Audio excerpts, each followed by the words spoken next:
Welcome to Estonia. My name is Claire Hawkins. I'm a traveling singer-songwriter, and I'm currently traveling through the Baltics. Today is actually my second day here in Estonia's beautiful capital city, so if you want to check out my first impressions of Tallinn, you can find that other video on my channel now. But today we are headed off on a little adventure. I'm going to be showing you all a list of the top things to see and do here in Tallinn, starting with Viru Gate right behind me.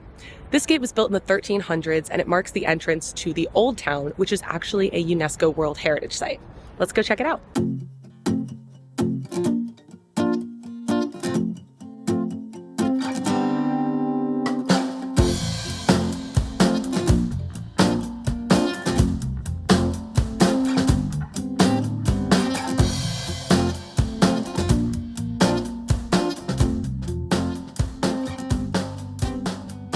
If you walk up the main street from Viru Gate, it'll take you to Town Hall Square.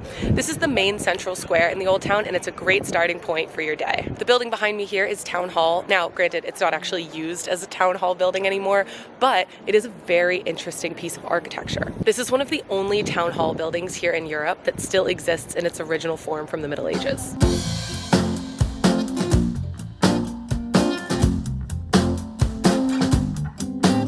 I've only just crossed the square to head to our next location, which is the oldest pharmacy in Europe. There are town records of this pharmacy being in operation as early as the year 1422. So as far as we know, it is the oldest continually operational pharmacy in all of Europe. So I've been quiet lately and it's all my own fault. So I've been taking a break and I don't want to at all. 'Cause the time is advancing and I'm here slow dancing, feeling it's all part of the fall. Our next stop is right here. It's St. Catherine's Passage. It's believed to be over 700 years old. However, most of the buildings here are from the 15th to 17th centuries. It's really incredible throughout the Old Town to see just how much of Tallinn's medieval history has been preserved. So I won't wait and I won't wonder. I'll just chase away the summer. And if this fire is underwater, how long can it last before it's out? As you come out of St. Catherine's Passage, you immediately can see some of the city walls, which is pretty good foreshadowing for our next stop.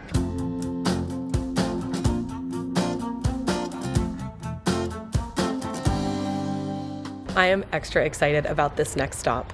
We are here at Kik in de Kuk. It is a museum where you get to explore 400 meters of Bastion tunnels. There is also this really beautiful tower that you can normally visit, but unfortunately it is closed for renovations at the moment. It is, however, reopening next month. I purchased a combo ticket, so for 12 euros I get access to both the tunnels and the city walls. However, if you only wanted to do one, you can do that too.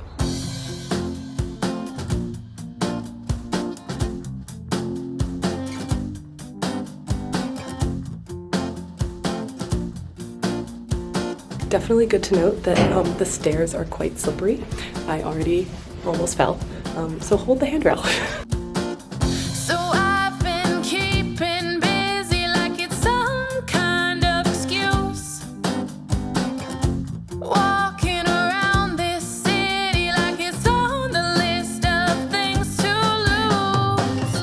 But the time is advancing and I'm still slow dancing, spinning around this empty room. I really love how spooky this is. I mean, this is definitely the most well-lit section. It can be a little claustrophobic, I think, if that's something that you struggle with. Personally, I occasionally get claustrophobic, but this has been totally fine. There also aren't that many people here, which is really cool. I feel like I have it almost to myself. Over the years, these tunnels have been used as bomb shelters, as a place to store Russian propaganda. People have lived in them. People have started countercultures in them. They have quite an elaborate history.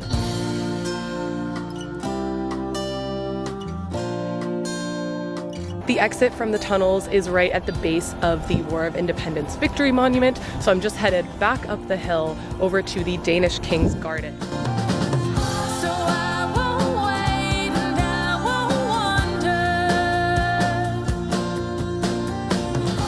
I'll just chase away this summer. And if this fire is underwater, how long can it last before it's out? This first tower here, known as Maiden Tower, was built in the 14th century and used as an art studio.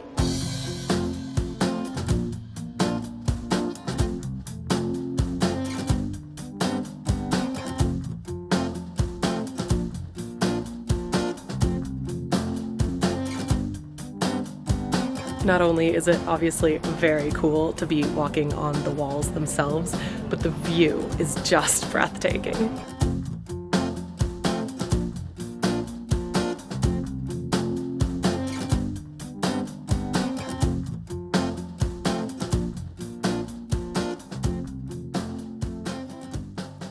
Those really steep stone stairs are no joke. It's probably good to note that you don't have to take those treacherous looking stairs. They're just kind of like a bonus detour. It's very cool, but I was holding on to the rope for dear life.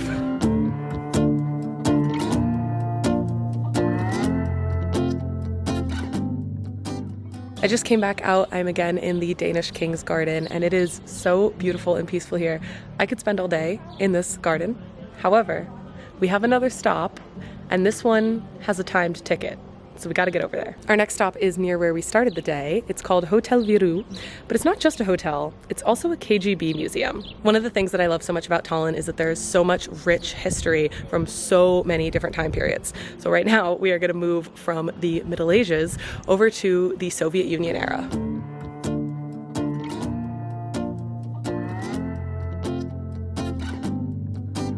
You may recognize where we are from this morning. We are headed to this building right in between the two towers.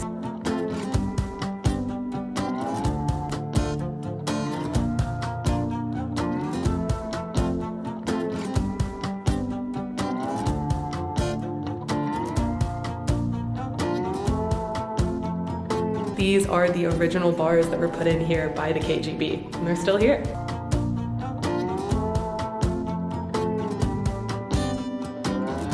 I've gotten too good at holding my breath. I've gotten too likely to forget. This room would have been one of the head offices during the time that the KGB were here in this top floor of the hotel. Obviously, they didn't have these wide open windows at the time. They had very dark black curtains to keep everything very, very secret. Our tour guide told us that many famous people stayed here over the years, but two of the biggest names happened to be Elizabeth Taylor and Neil Armstrong. And with every word I don't say,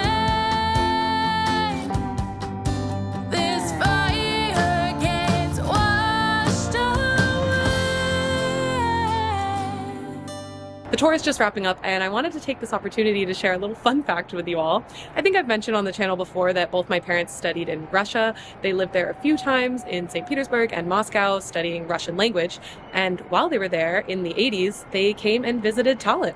My mom and I were just chatting about this, and I spoke to my tour guide, and it turns out that they definitely stayed in this hotel. In the 80s, as an American in Estonia, you would have needed specific permission to stay anywhere else. So they definitely stayed in this hotel, and they definitely were put in a spy room because at the time, the KGB wanted to spy on Americans. So that's a fun little personal connection I have to this very, very interesting hotel. 'Cause the time is advancing and I'm still slow dancing, hoping it won't all go to waste. It's been a few hours and I am getting hungry. Obviously, I can't make a whole list of things to do in Estonia without including eat on that list. Estonian food so far has been incredible, and I am not done. The restaurant we're headed to tonight has been very highly recommended to me. I think it's a particularly popular place here in Tallinn, so we're heading out a little bit on the later side to try and have an easier time getting a table. I think we'll have some good luck. I have a good feeling about tonight.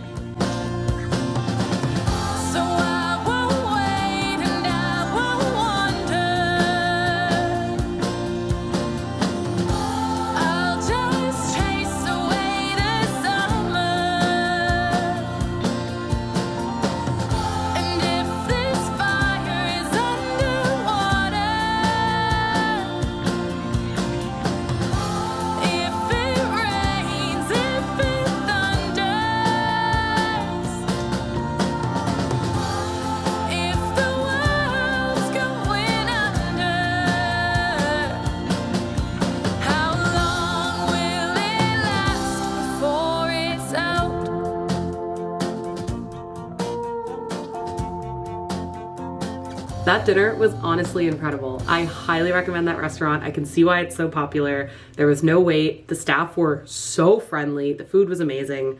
I highly recommend that molten chocolate cake.